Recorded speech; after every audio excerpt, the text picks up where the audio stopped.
Comment ne plus avoir peur? Alors, si vous cherchez ça sur Internet, par exemple sur YouTube, vous trouverez pas mal de vidéos qui vous expliquent comment ne plus avoir peur. Il y en a où on vous propose en 3 étapes, en 7 étapes, peut-être même 10, 12, je ne sais pas. Donc il y a des psychologues, des coachs qui proposent, il y a des pasteurs, sans doute des gourous peut-être. Il y a toutes sortes de personnes qui proposent des solutions pour ne plus avoir peur. Alors je vais vous en parler d'une seule, une qui m'a bien fait rire. Bah, c'est justement une vidéo en relation avec le rire. C'est quelqu'un qui explique que pour ne plus avoir peur, il faut repenser à un souvenir où on a eu un fou rire. Donc vous repensez à ce souvenir, vous en avez un peut-être en tête, et donc vous commencez à vous rappeler ce que vous avez ressenti à ce moment-là, et même si vous n'y arrivez pas, vous vous forcez à rire, et quand par exemple là je suis en train d'y penser, donc vous vous forcez, vous sentez le rire venir, et au moment où vous êtes bien là dans ce fou rire, vous pensez à une situation dans laquelle en général vous avez peur, et vous voyez comment ça se passe dans votre tête. En gros, c'est ça. C'est que vous vous rendez compte que finalement, vous n'arrivez pas à avoir peur parce que vous êtes en train de rire. Parce que le rire et la peur ne peuvent pas se vivre les deux conjointement. Bon, bah, peut-être que ça marche dans certaines situations, ça ne m'étonnerait pas. Mais il y a peut-être aussi des peurs où ça ne marche pas. Par exemple, si vous avez peur de mourir, si vous avez peur du coronavirus, si vous avez peur.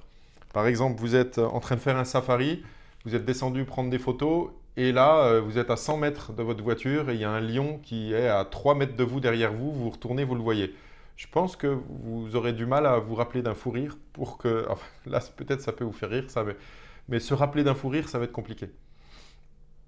Alors j'aimerais vous parler donc d'une manière pour ne plus avoir peur. Moi, je ne fais pas de neurosciences, je ne suis pas scientifique, je ne parle pas d'exercice de yoga. Mais je veux juste vous parler de ne plus avoir peur en ayant confiance en Dieu. Il y a des situations, vous savez, qui vous dépassent, des moments où vous êtes vraiment dans le stress et vous avez peur. Et j'aimerais vous poser une question. Vers qui ou vers quoi vous vous tournez quand vous êtes dans cette situation de peur? Est-ce que vous tournez vers votre épouse, votre époux, vers votre meilleur ami, votre psy, votre docteur, votre coach, je sais pas qui, encore un prêtre, un pasteur, un mentor? Peut-être ça marche dans certaines situations, mais il y a des fois où ça ne marchera pas. Il y a des fois où ils ne seront pas disponibles, ils ne seront pas là. Il y a des fois où ils n'auront pas le temps, il y a des fois où ils seront peut-être pas très attentifs. Il y a des fois où ils seront préoccupés par leurs propres problèmes ou carrément absents, ils ne répondront pas. Donc dans ces circonstances-là, comment ferez-vous? Et on peut parfois se sentir bien seul. Alors, comment faire pour ne plus avoir peur? Je vous propose d'écouter ce que dit le roi David dans un psaume, c'est dans le psaume 27. Voilà ce qu'il dit. « L'Éternel est le soutien de ma vie, qui devrais-je redouter ?» Psaume 27, verset 1. « L'Éternel est le soutien de ma vie. » Vous vous rendez compte de ce qu'il dit? « L'Éternel est le soutien de ma vie. » C'est comme si c'était un socle sur lequel il est appuyé. À d'autres endroits, le roi David parle de rocher, de roc sur lequel il est appuyé. Comme si c'est vraiment quelqu'un de solide sur lequel on peut s'appuyer. Et puis, il ajoute aussi, « L'Éternel est ma lumière et mon salut. » Vous connaissez l'importance de la lumière. Vous vous rappelez peut-être quand vous étiez petit, la peur du noir. Les enfants, souvent, ont peur du noir. C'est pour ça qu'on met souvent une petite veilleuse dans la chambre ou dans le couloir pour les rassurer. Moi, je me souviens de mes enfants, par exemple, quand c'était la nuit, des fois à 2-3 heures du matin, on entend un cri « Wouah !» et on se réveille en sursaut et on dit « Mais qu'est-ce qui se passe ?» On court et on se dit « Mais c'est pas possible, il doit y avoir quelqu'un qui est en train d'agresser mes enfants pour qu'il y ait un cri comme ça. » Et qu'est-ce qu'on entend? Le fiston qui dit « Là, il y a un monstre » ou « Là, il y a un squelette » ou « Là, il y a un loup » ou quelque chose comme ça. Et pourquoi? C'est sans doute lié à la peur du noir. Et cette construction mentale qui fait que l'enfant arrive à voir des choses qui n'existent pas. D'ailleurs, la preuve qu'elles n'existent pas, C'est qu'au moment où on arrive, on allume la lumière et on dit, bah, montre, il est où? Bah, on cherche partout dans la chambre et il n'y a plus de monstres, il n'y a plus de loups, il n'y a plus de squelettes, il n'y a plus rien. Et par contre, si on éteint la lumière à nouveau, des fois, 5 minutes après, ça recommence. Waouh, il est revenu. Donc, vous voyez, la peur, parfois, est en relation avec les ténèbres. Et quand on allume la lumière, eh bien, la peur disparaît, elle s'en va, elle s'en va.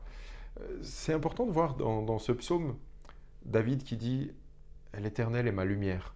Peut-être le fait de se laisser éclairer par le Seigneur peut déjà dissiper nos peurs. Alors, j'aimerais vous parler aussi de... Ah oui, c'est quand j'étais petit, moi j'avais peur du noir. Bon, maintenant ça va un peu mieux quand même, je pense, j'ai grandi. Je sais que bon, dans le noir, il se passe pas forcément des mauvaises choses. Bah, il faut juste allumer la lumière si on a besoin. En plus, aujourd'hui, on a presque tous des téléphones avec des lumières, ça va mieux. Mais moi, je me rappelle quand j'étais petit, chez ma grand-mère paternelle, il n'y avait pas de WC dans la maison. C'était des vieilles maisons. Et donc, à cette époque, quand on voulait aller au WC, bah, il y a les plus jeunes d'entre nous, ça se trouve, ils n'ont jamais entendu parler de ça.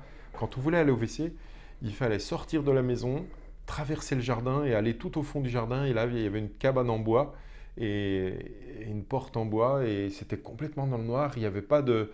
Vous savez, aujourd'hui, maintenant, il y a des lumières automatiques qui s'allument avec détecteurs de mouvement un peu partout. Là, ça n'existait pas, donc il n'y avait pas de lumière, point barre. Donc il fallait traverser tout le jardin, longer la maison d'abord, et puis traverser le jardin et s'éloigner de plus en plus de la lumière et se retrouver complètement dans le noir. Alors c'était vraiment flippant. Et même si on nous donnait une torche, on savait qu'on s'aventurait dans le noir. Ça fait peur. Bon, mais j'aimerais vous inviter maintenant à lire le psaume 27 pour voir ce en quoi le roi David se confie et en qui surtout il se confie. L'Éternel est ma lumière et mon salut. De qui aurais-je peur? L'Éternel est le soutien de ma vie. Qui devrais-je redouter? Quand des méchants s'avancent contre moi pour faire de moi leur proie, ce sont eux, mes persécuteurs et mes ennemis, qui trébuchent et tombent. Si une armée prend position contre moi, mon cœur n'éprouve aucune crainte. Si une guerre s'élève contre moi, je reste malgré cela plein de confiance. Je demande à l'Éternel une chose que je désire ardemment. Je voudrais habiter toute ma vie dans la maison de l'Éternel, pour contempler la beauté de l'Éternel et pour admirer son temple. Car il me protégera dans son tabernacle. Le jour du malheur, il me cachera sous l'abri de sa tente. Il m'élèvera sur un rocher. Déjà, ma tête se dresse au-dessus des ennemis qui m'entourent. J'offrirai des sacrifices dans sa tente avec des cris de joie.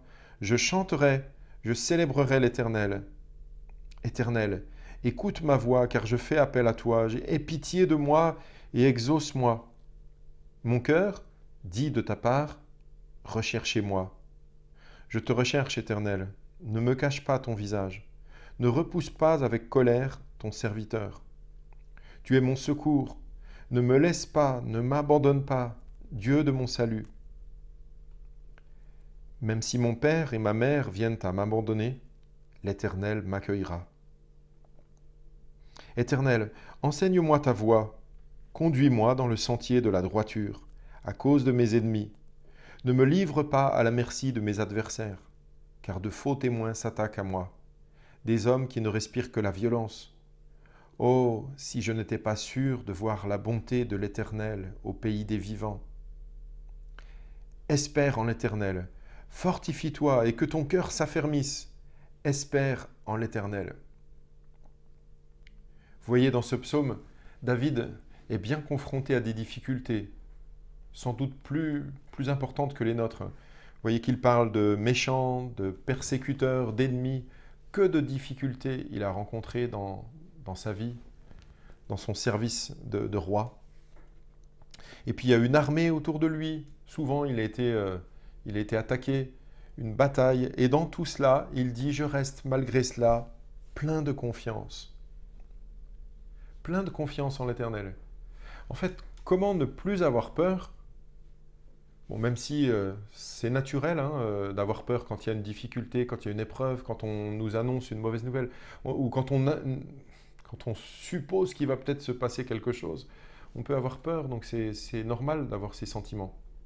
Mais comment rester serein et plein de confiance? Eh bien justement en ayant cette confiance en l'Éternel. Quoi qu'il se passe, quoi qu'il arrive, le Seigneur est là. L'Éternel est le soutien de ma vie. Il est la lumière, il est ma lumière. C'est ça qui rassure le roi David. Vous voyez, il exprime son souhait d'habiter dans la maison de l'Éternel. Son souhait d'être toujours en relation avec Dieu. C'est pas toujours facile d'être en relation avec lui. C'est pas toujours facile d'être comme dans la maison de l'Éternel. Et c'est pas parce qu'on est privé de l'église, du bâtiment en ce moment, qu'on doit se priver de la présence de Dieu.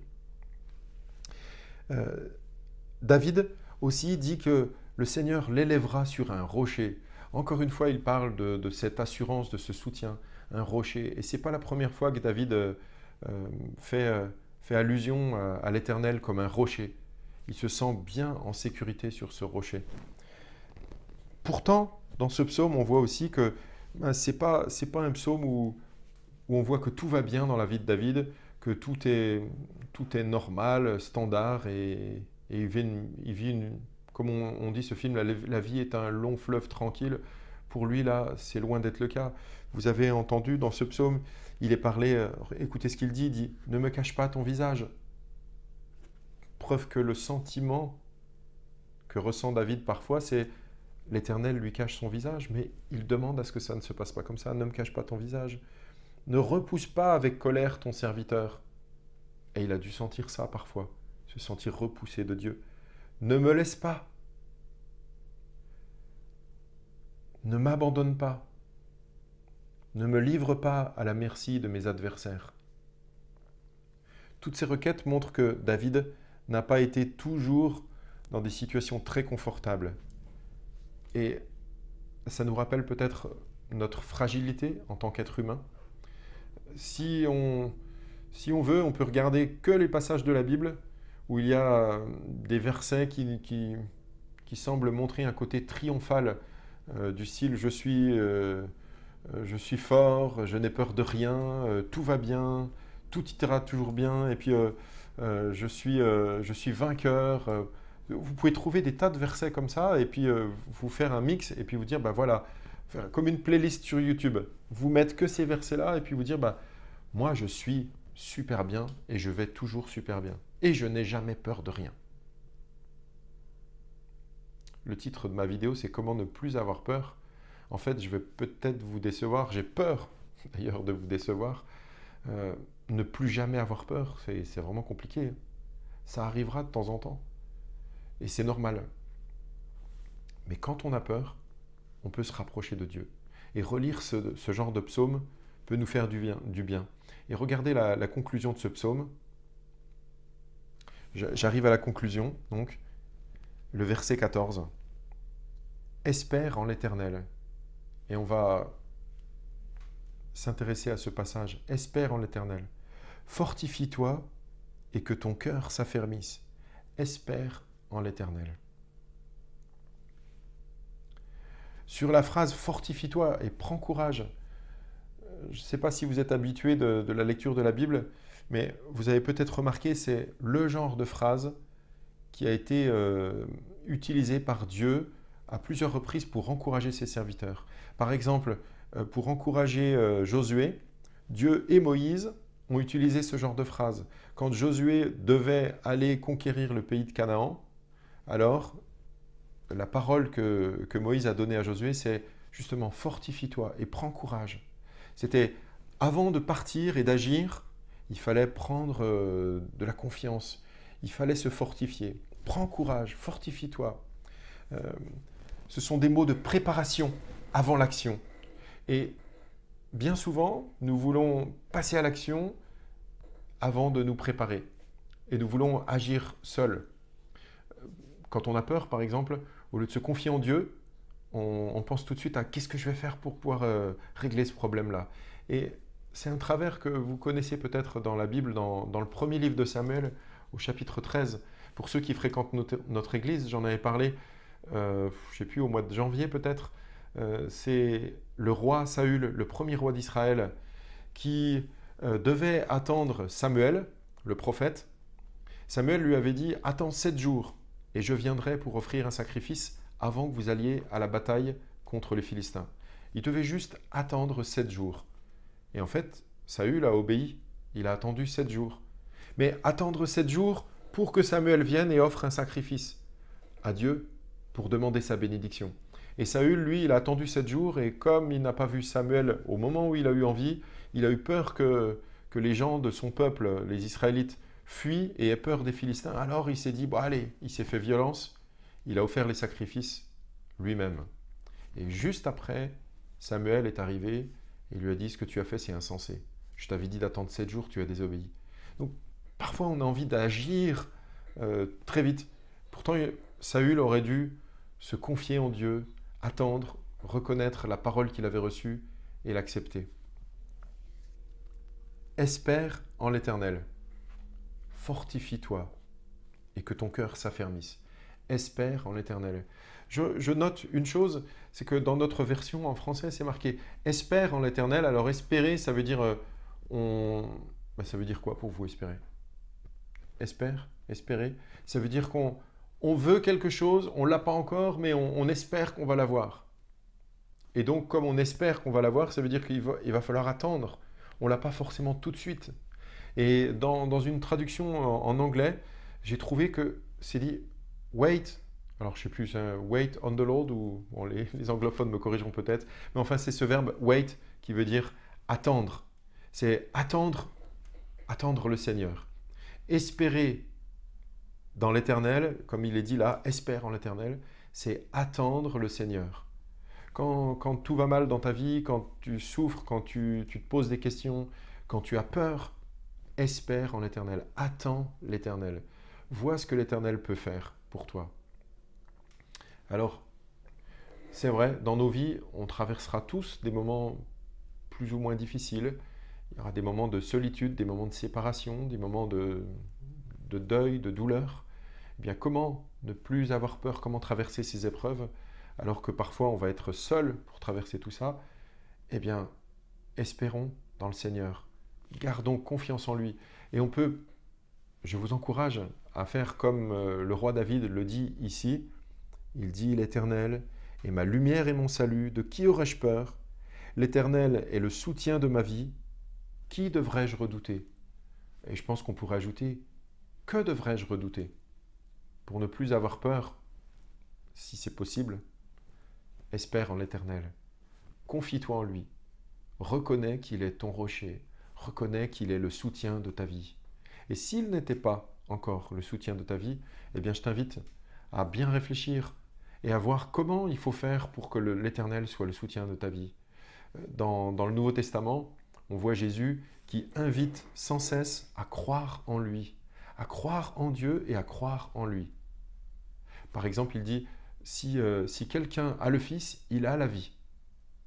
Si quelqu'un n'a pas le Fils, il n'a pas la vie. Et il parlait de lui-même. Alors si tu penses que tu n'as pas le Fils, si tu ne crois pas au Fils de Dieu en Jésus, malheureusement, la Bible affirme que tu n'as pas la vie. Alors je t'invite, avant de finir cette vidéo, à recevoir cette vie, à croire en Jésus. Si tu crois en lui, tant mieux, alors espère en l'Éternel, confie-toi en lui. Mais si ça n'est pas le cas, ça serait vraiment dommage de passer à côté de ce chemin, de cette vérité et de cette vie. Bye bye, à bientôt. Je vous donne rendez-vous dimanche pour le culte à 11 h. Bonne soirée.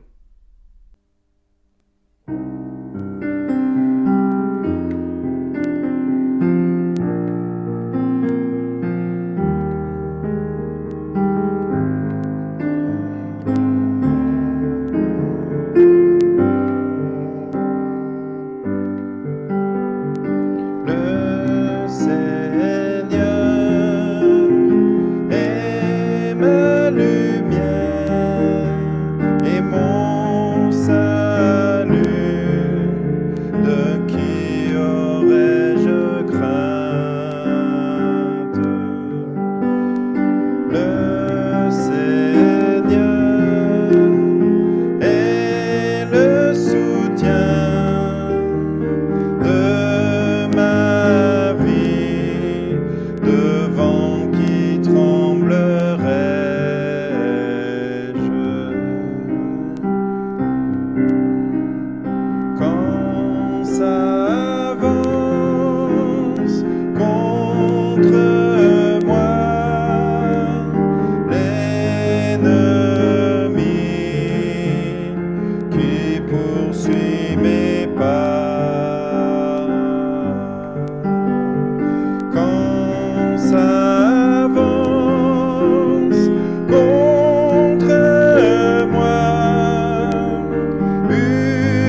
sommeil.